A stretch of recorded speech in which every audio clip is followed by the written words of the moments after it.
Hai hai hai, Assalamualaikum anak-anak kelas 5 yang luar biasa. Jumpa kembali bersama Bu Maya. Bagaimana kabarnya hari ini? Semoga kalian tetap semangat dan bahagia. Oke, untuk pertemuan kali ini kita akan belajar bersama tentang konduktor dan isolator panas.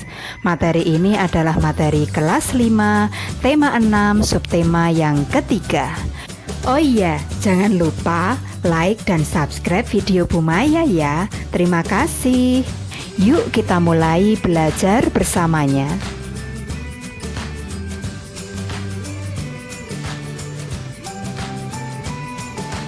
Sebelum belajar bersamanya kita mulai, coba amati gambar berikut ini. Oh iya, pernahkah kamu membantu ibu memasak di dapur? Bagus sekali. Saat kita sedang membantu ibu memasak di dapur, ada berbagai alat yang sering kita gunakan, seperti kompor, panci, wajan, spatula, sendok sayur, dan sebagainya.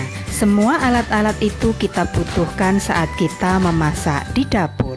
Nah, dari alat-alat tersebut, ada yang dapat menghantarkan panas dengan sangat baik agar masakan kita bisa matang, dan ada alat-alat yang tidak bisa menghantarkan panas dengan baik agar saat kita mengangkat masakan kita, tangan kita tidak kepanasan.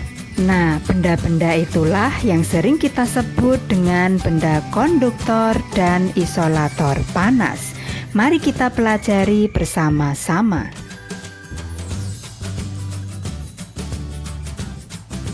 Di sekitar kita terdapat banyak benda atau alat dengan berbagai macam bahan. Pemilihan bahan harus disesuaikan dengan alat atau benda yang akan dibuat.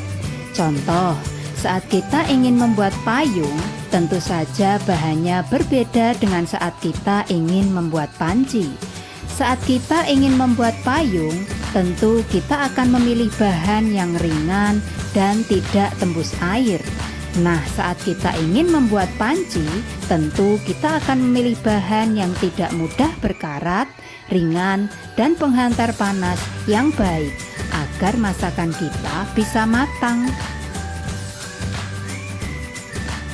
Kemudian, masih ingatkah kamu tentang cara perpindahan panas atau kalor dengan cara konduksi? Perpindahan panas dengan cara ini memerlukan zat perantara yang membantunya mengalirkan panas dari sumber panas ke benda yang lain.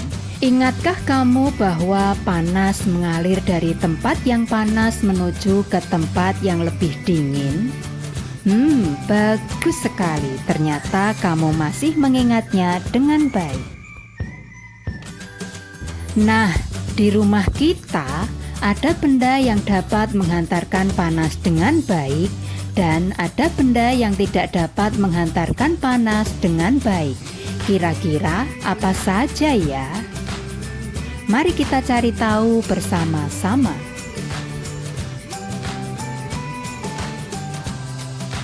Jenis benda berdasarkan kemampuan menghantarkan panas ada dua macam. Yang pertama yaitu konduktor dan yang kedua yaitu isolator. Tahukah kamu apa itu benda konduktor dan apa itu benda isolator? Untuk yang pertama yaitu konduktor atau yang sering kita sebut dengan benda konduktor panas, yaitu benda penghantar panas yang baik. Benda-benda konduktor biasanya menggunakan bahan berupa besi, aluminium, dan tembaga. Untuk selanjutnya, berikut contoh benda-benda konduktor. Ada wajan, panci agak besar, panci agak kecil, teflon, spatula, serok gorengan, sendok sayur, solder, dan setrika. Semua alat-alat tersebut termasuk konduktor panas karena dapat menghantarkan panas dengan sangat baik. Untuk yang kedua yaitu isolator atau yang sering kita sebut dengan benda isolator panas, yaitu benda yang tidak dapat menghantarkan panas dengan baik. Benda-benda isolator biasanya menggunakan bahan berupa kain, kayu, plastik, dan ebonit. Nah, berikut contoh benda-benda isolator. Nah, ada sarung tangan masak yang terbuat dari kain, kemudian sendok dan spatula dari plastik, kemudian ada pegangan pada teflon yang biasanya terbuat dari ebonit, dan yang terakhir spatula dari kayu. Semua alat-alat tersebut kita gunakan di dapur agar saat kita memasak tangan kita tidak terasa panas. Untuk selanjutnya, waktunya kita berlatih. Coba amati gambar teflon berikut ini. Nah, menurut kalian, bagian manakah yang termasuk konduktor dan bagian manakah yang termasuk isolator? Ya, kamu betul sekali. Bagian inilah yang termasuk konduktor dan bagian yang inilah yang termasuk isolator. Bagian teflon yang konduktor dapat menghantarkan panas dengan baik agar masakan kita bisa matang. Sedangkan bagian isolator tidak dapat menghantarkan panas dengan baik, sehingga tangan kita tidak kepanasan saat mengangkat masakan yang kita masak. Untuk selanjutnya, coba tebak bagian manakah yang termasuk konduktor dan bagian manakah yang termasuk isolator. Yes, kamu betul sekali.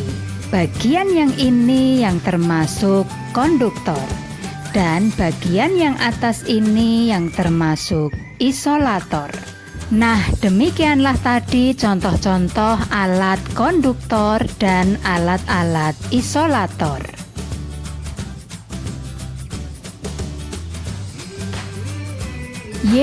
Alhamdulillah hari ini kita telah selesai belajar bersama tentang konduktor dan isolator panas.